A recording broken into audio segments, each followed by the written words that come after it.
안녕하세요. 코난고 김평원의 오디오월드입니다. 이번 시간에는 이 중앙에 있는 이 기기를 리뷰하는 시간을 갖도록 하겠습니다.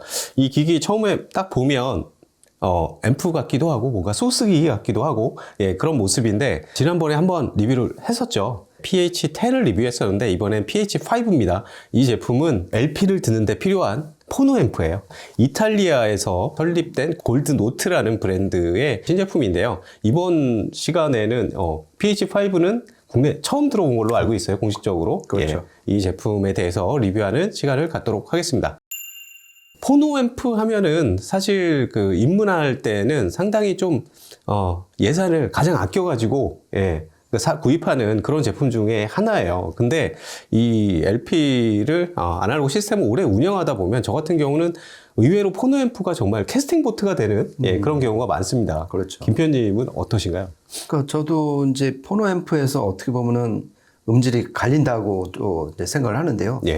개인적으로는 진공관 앰프가 포노 스테이지로서는 좀 더 유리하다 그렇게 생각을 하거든요. 왜냐면은 진공관 작동 플레이트 전압이 워낙 높기 때문에 그 얘기는 뭐냐면은 이 포노 앰프는 볼륨 단위 없잖아요. 그러니까 증폭한 신호를 곧바로 인트앰프나 프리앰프에 전해줘야 되는데 그런 경우에 있어서 작동 전압이 높으면은 순간적으로 피크가 떠도 클리핑 없이 보내줄 수 있다는 점에서 좀 더 헤드룸이 넉넉해지는 그런 이득이기 때문에 진공관 앰프를 좋아했고, 그런 면에서 뭐 올리기라든지 맥킨토시 진공관 프리앰프에 들어간 포노단에 되게 이제 마음이 들었었고, TR 중에서는 바쿤 포노가 기억에 남고요.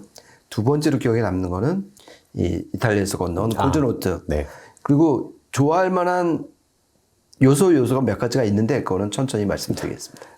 저 같은 경우도 이제 카트리지를 구입해서 이 카트리지의 성능을 최대로 끌어내 보려고 포노 앰프를 굉장히 이것저것 많이 사용을 해봤어요. 뭐 수십 종을 사용을 해봤는데, 근데 지금 생각해보면 정말 지금 디지털 소스 기기가 메인 포맷이 됐지만 예전에는 LP가 메인 포맷이었던 시절이 있잖아요. 그렇죠.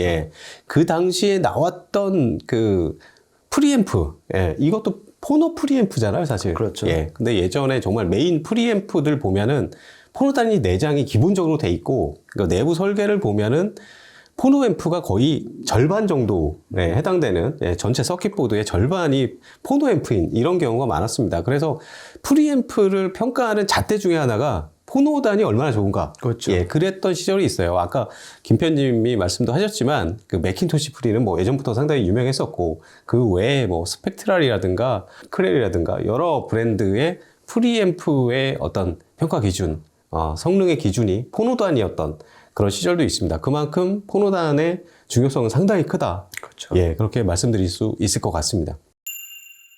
그러면은 과연 골드노트 이 포노 앰프는 어느 정도의 성능을 가지고 있을까? 그리고 내부 설계는 어떻게 되어 있을까? 어떤 기능을 가지고 있을까? 이런 부분에 대해서 이야기해보는 시간을 갖도록 하겠습니다. 이게 본체고요. 여기가 전원부입니다. 별도 옵션 전원부예요. 그렇죠. 이 본체에도 전원부가 내장이 되어 있지만 이 별도 옵션 전원부를 구입해서 연결을 하면 퍼포먼스 굉장히 많은 향상이 됩니다. 그렇죠. 일단 아까도 말씀드렸지만 포노 앰프 자체가 워낙 아주 미세한 신호를 증폭을 하기 때문에 전원 노이즈에 아주 취약하거든요. 그래서 특히 프리앰프보다도 더 전원부를 분리시키는 게 음질에 유리한 게 포노 앰프다 그래갖고 얘는 아예 옵션으로, 그러니까 돈을 따로 주고 사야 되지만은 이러한 엔트리 레벨에서도 옵션 전원부를 마련했다는 게 하나의 특징인 것 같습니다. 포노 앰프에 상당히 진심인 그런 브랜드 같습니다. 밑에 이제 저희가 제품을 두 개를 디스플레이를 해놨는데 이 밑에 있는 거는 지난번에 리뷰했던 PH10이에요. PH10이 숫자가 높기 때문에 상위급입니다, 당연히. 근데 전체 케이스나 이런 크기나 뭐 소재는 동일해요. 하위 기기인데도 불구하고 동일하고, 대신 이제 위에서 봤을 때는 조금 상판 디자인이 좀 다릅니다. 그리고 가장 큰 차이점 중에 하나는 밑에 PH10 같은 경우 PH5랑 같이 동일하게 전면에 2.8인치 디스플레이 창이 있기는 한데 디스플레이 창의 좀 디자인이 바뀌었어요. 그렇죠. 그렇죠. 일단 PH10은 쌍극기답게 좀 컬러풀하고요. 하지만은 정말 골드노트 처음으로 터치 스크린을 달고 나온 최신작이 바로 이 PH5예요. 맞아요. 그래갖고 PH10은 뭐 이제 뭐 커브 조절이나 부하 임피던스 조절, 그다음에 뭐 게인 조절할 때 옆에 있는 노브를 맞아요. 누르고 돌리고 뭐 했었는데 예. 얘는 그냥 아이패드 하듯이 네. 터치로. 그러니까 좀 더 최신 트렌드를 반영한 거는 오히려 이 막내다 이렇게 볼 수도 될 것 같습니다. 네, 저는 처음에 이거 어떻게 켜는 거지 해가지고 좀 헤맸습니다. 그렇죠. 뒤쪽으로 건너가면은 상급기인 PH10과 뭐 단자의 소재나 단자 종류 동일하고요. 대신에 PH10에서는 입력단이 2개였는데 PH5에서는 1개로 축소됐어요. 그렇죠. PH10 같은 경우는 이제 입력이 RCA 두 조니까 네. 하나는 MM, 하나는 MC로 연결을 해 놓을 수가 있는데 네. 얘는 그게 한 조예요. 네. 그래서 좀 바꿔끼는 불편함은 있지만은 예. 앞에 터치로 MM, MC를 선택을 해갖고 그러니까 MM과 MC를 다 대응을 하는데 네. 단자는 한 조만 갖췄다. 네. 거기서 이 형 PH10과 좀 차이가 있는 거죠. 네. 그리고 출력단을 보면은 이 골드노트 포노앰프가 좋은 점이 RCA 출력뿐만 아니라 XLR 출력단도 갖추고 있어요. 그래서 프리앰프나 인티앰프가 XLR 입력을 지원한다면은 XLR 케이블을 적극 추천드립니다. 왜냐하면 이제 뭐 단거리에서는 크게 차이는 안 날지 모르겠지만 원래 XLR이 잡음이 좀 낮기 때문에 그렇죠. 예, 그런 부분에서는 확실히 이점이 있습니다. 그렇죠. 이 가격대에서 XLR 출력을 지원하는 경우가 네. 거의 없는데 맞아요. 얘는 진짜 이 엔트리 제가 이제 또 가격 얘기를 해서 그런데 예. 한 150만 원대잖아요. 네. 그런데도 XLR 출력을 가진 것도 큰 특징인 것 같습니다. 네. 네, 그러면은 이 제품이 어떤 카트리지에 어떤 식으로 대응하는지에 대해서 살펴보도록 하겠습니다. 일단은 MM 카트리지, MC 카트리지 모두 대응을 해요. 제가 볼 때는 시중에서 판매되는 웬만한 카트리지에는 모두 대응한다. 이렇게 보셔도 될 것 같습니다. 그렇죠. 일단은 MM, MC 모두 대응을 하고요. 우선 게인이 상당히 중요하죠. MM은 기본 게인이 40dB, MC는 기본 게인이 60dB. 그렇죠. 근데 PH10에서 5dB씩 낮아졌어요. 그렇죠. PH10은 65dB, 네. 45dB, MC, MM 그랬었는데 네. 그러니까 40dB, 60dB. 그러니까 정수배로 하면 100배 증폭, 1000배 증폭이에요. 네. 그러니까 확실히 이 증폭률이 높아진다는 거는 그만큼 에러가 생길 확률도 높고 그렇죠. 노이즈도 따라서 증폭될 위험이 높아지니까 네.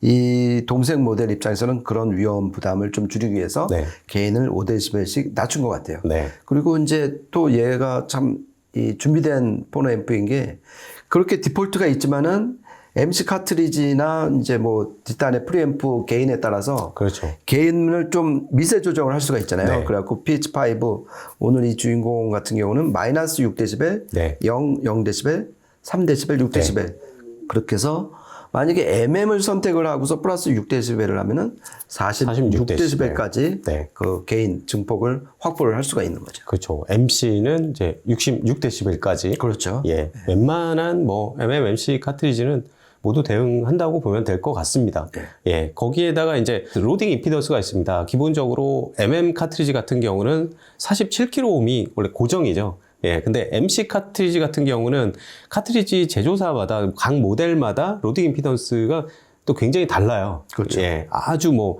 100옴 미만으로 많이 떨어지는 저임피던스 카트리지들도 있고 뭐 아주 상당히 좀 중임피던스, 고임피던스로 많이 올라가는 요즘 현대 카트리지는 그런 경우도 있는데 카트리지의 스펙을 보면은 제조사가 그 해당 모델에 추천하는 로딩 값이 정해져 있습니다. 그렇죠. 예, 그거에 따라서 맞추면 되는데 이게 또 굉장히 천차만별이에요. 네. 예, 그런 부분에 대해서 이 PH5는 무려 9가지. 그렇죠. 예, 9가지 로딩 임피던스를 지원을 하죠. 그러니까 10옴부터 47kΩ까지. 그러니까 웬만한 MC 카트리지는 다 대응을 한다. 예. 그렇게 보셔도 될 것 같고요.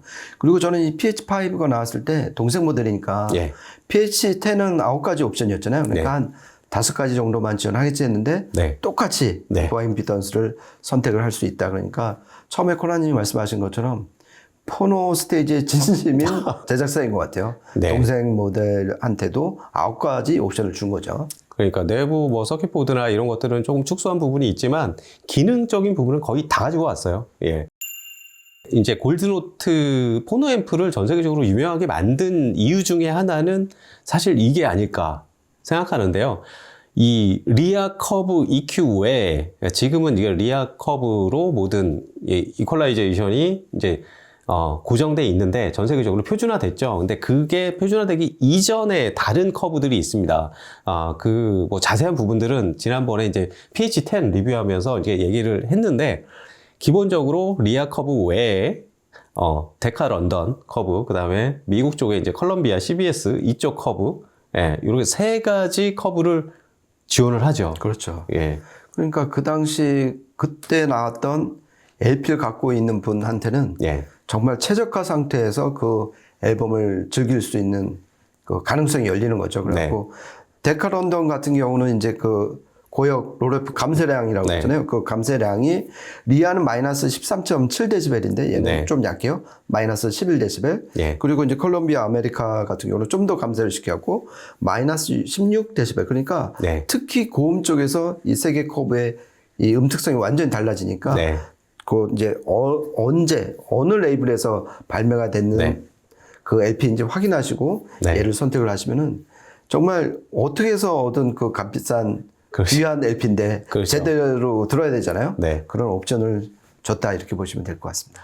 네, 특히 1950년대 이제 모노 LP가 그 대상이죠. 예, 모노 LP 중에 뭐 데카 런던, 뭐 FFRR이라든가 뭐 컬럼비아 쪽 그런 LP들 갖고 계신다면은 이 제치의 원래 그 데카의 커브, 원래 컬럼비아 CBS의 커브, 이거를 적용했을 때와 그냥 일반적인 포노 앰프의 리아 커브를 적용했을 때와는 정말 천지 차이의 사운드를 경험을 하실 수 있을 겁니다. 그렇죠. 예, 거기에 더해서 또 인핸스드 모드가 있어요. 그렇죠. 인핸스드 모드는 골드노트 자체적으로 만든 커브의 향상 치트키 같은 거죠, 사실. 그렇죠. 예. 그러니까 청감상으로는 좀 엣지감이라든지 좀 파워, 고음에 좀 그러니까 살집이 붙는다 그럴까? 에너지가 이제 좀 보탬이 되는 건데 20kHz에서 50kHz까지의 어떤 그 배음 영역대를 좀 이렇게 업시키는 그러니까 그야말로 이제 인핸스드 시킨 것 같아요. 그래서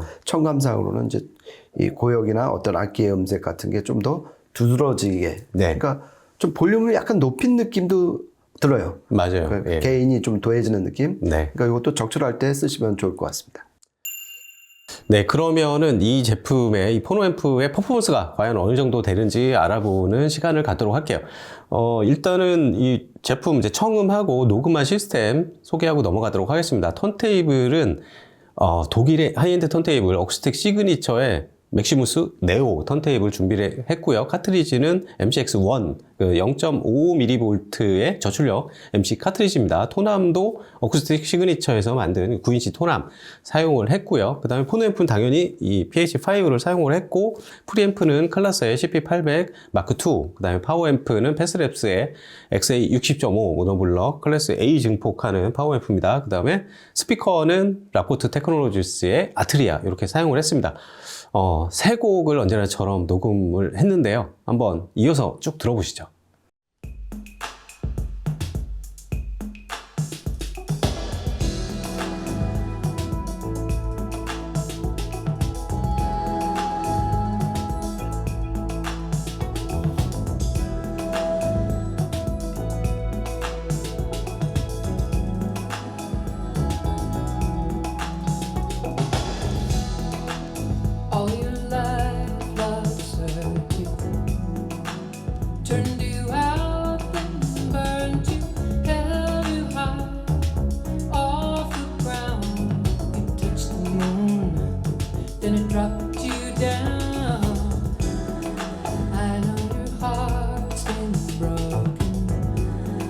Just don't come so easily.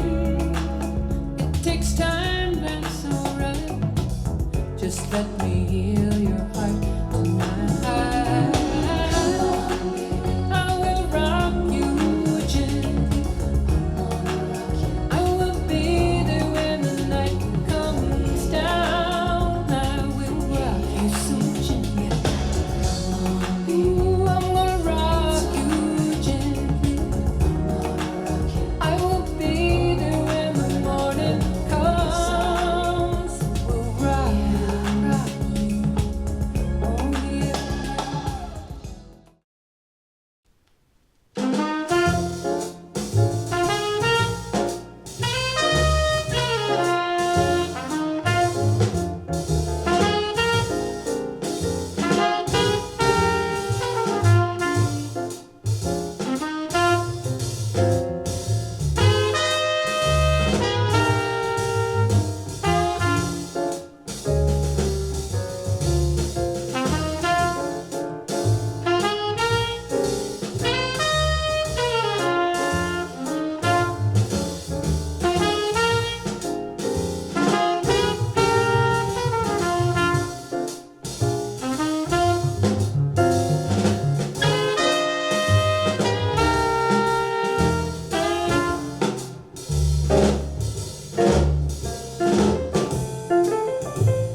첫 곡으로 제니퍼 원스의 이 곡은 계속 요즘에 몇 차례에 걸쳐서 계속 이어서 그렇죠. 쭉 녹음을 하면서 이 PH10과 PH5의 그런 차이들도 느낄 수가 있었는데 기본적으로 전체적인 밸런스는 제가 듣기에는 상당히 좀 차분하고 그래서 막 날뛰고 들뜨는 그런 소리는 전혀 아니에요. 게다가 이제 제니퍼 원스의 보컬 주파수 대역이 걸쳐 있는 좀 중역대가 저는 상당히 좀 살집이 있고 그래서 편안하게 들립니다. 기본적으로. 그렇죠. 예. 그러니까 저도 비슷하게 중저역대가 좀 돋보이는 포노 앰프인 것 같아요. 네. 그리고 개인적으로는 아. 진공관 포노 앰프의 어떤 이 윤기라고 그럴까 어떤 네. 질감, 따뜻한 질감.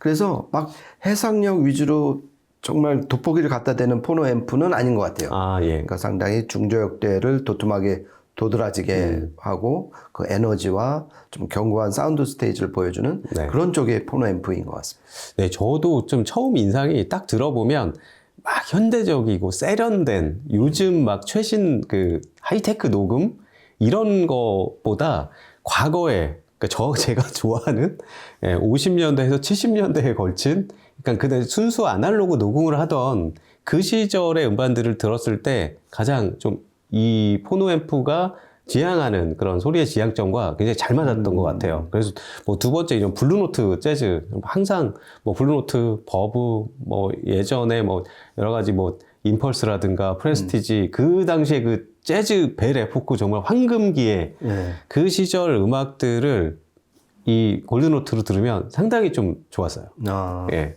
그러니까 저도 이제 이 소니 클락 이제 LP를 들으면서 이 골드노트라는 제작사가 네. 뭐 가보지는 못했지만은 네. 이 아날로그 감성을 아는 것 같아요. 그리고 네. LP에서 어떤 거를 끄집어내야 되는지를 아는 제작사인 것 같아요. 만약에 디지털 앰프 제작사가 구색 맞추기로 MC단을 넣었으면은 네. 이 정도 감성, 약간 제 느낌에는 좀 레트로한 LP 사운드를 못 끄집어냈을 것 같아요. 더군다나 TR 방식으로. 네. 그러니까 이런 게 병립이 된다는 게 이 골드노트 제작사의 어떤 내공이 기본 감수성이 있다고 그렇게 느꼈습니다. 네, 맞습니다. 이게 마지막에 드보르작 신세계로부터 이것도 들어보면은 이게 정말 오래된 녹음이잖아요. 그렇죠. 데카 FFRR 그거는 아니고 FFSS. 예. 저거는 이제 스피커스 코너스에서 리이슈한 건데 그래도 디지털 음원으로 커팅한 게 아니라 오리지널 아날로그 마스터로 커팅한 거거든요. 그 저런 데에서 막 좀 옛날에 저런 녹음을 들으면 저는 막 정말 그 당시에 저 흑백 필름 속으로 들어가는 네. 막 그런 느낌이 있잖아요. 근데 그 느낌이 정말 현대적인 녹음에선 느낄 수 없는 그런 막 악기의 질감들, 와, 그런 것들이 있는데 골드노트가 그런 악기들의 뭐 텍스처 표현, 이런 것들에 상당히 잘 어울리는 것 같아요. 그렇죠. 잘 버무려지는. 그러니까 카메라에 비유를 하면은 그러니까 요즘 TR 고해상도 포노 앰프는 약간 디지털 카메라 느낌인데 예, 얘는 정말 오리지널 필름 카메라로 예. 그 텍스처나 질감 이런 게 딱 나오고 네. 그리고 또 DAC가 분명히 아닌 이유가 저 이제 그 신세계 교향곡을 딱 4악장 초반에 들어봤잖아요. 예. 무대 앞이 정말 깨끗해요. 투명하고. 아, 예. 그러니까 이거는 정말 값비싼 하이엔드급의 DAC만이 스트리밍 그쪽 디지털 소스 기기만이 전해줄 수 있는 건데 네. 얘는 150만 원대 이 아날로그라서 그게 네. 가능했던 것 같습니다. 네, 오늘 이렇게 해서 골드노트 포노 앰프를 통해서 음악도 들어보면서 아날로그에 대한 뭐 이런저런 이야기 나눠봤는데요. 그 아날로그 시스템에서 처음에는 이제 카트리지에 거의 몰빵을 하는 그런 경우도 있지만 조금 더 아날로그 그 사운드를 계속 보듬어서 보다 보면 나중에는 포노 앰프에 따른 그 차이가 굉장히 크다는 거를 알게 그렇죠. 되실 거예요. 예, 그래서 그런 분들한테는 굉장히 추천드리고 싶은 포노 앰프 중 하나입니다. 예, 그리고 PH10형과 비교를 하면은 좀 SMB에서 약간 밀리는데 얘 가격대가 이제 한 거의 50%잖아요. 거의 절반가량? 예, 그 50% 가격으로 PH10 예. 형 사운드의 한 80%의 네. 정도 되는 사운드를 즐길 수 있는 그런 모델이다 이렇게 보시면 될 것 같습니다. 네, 이렇게 해서 오늘은 골드노트의 PH5 포노 앰프에 대해서 이야기해봤습니다. 다음에 또 재밌는 이야기로 찾아뵙도록 하겠습니다. 지금까지 코난과 김태현의 오디오 월드였습니다. 감사합니다. 고맙습니다.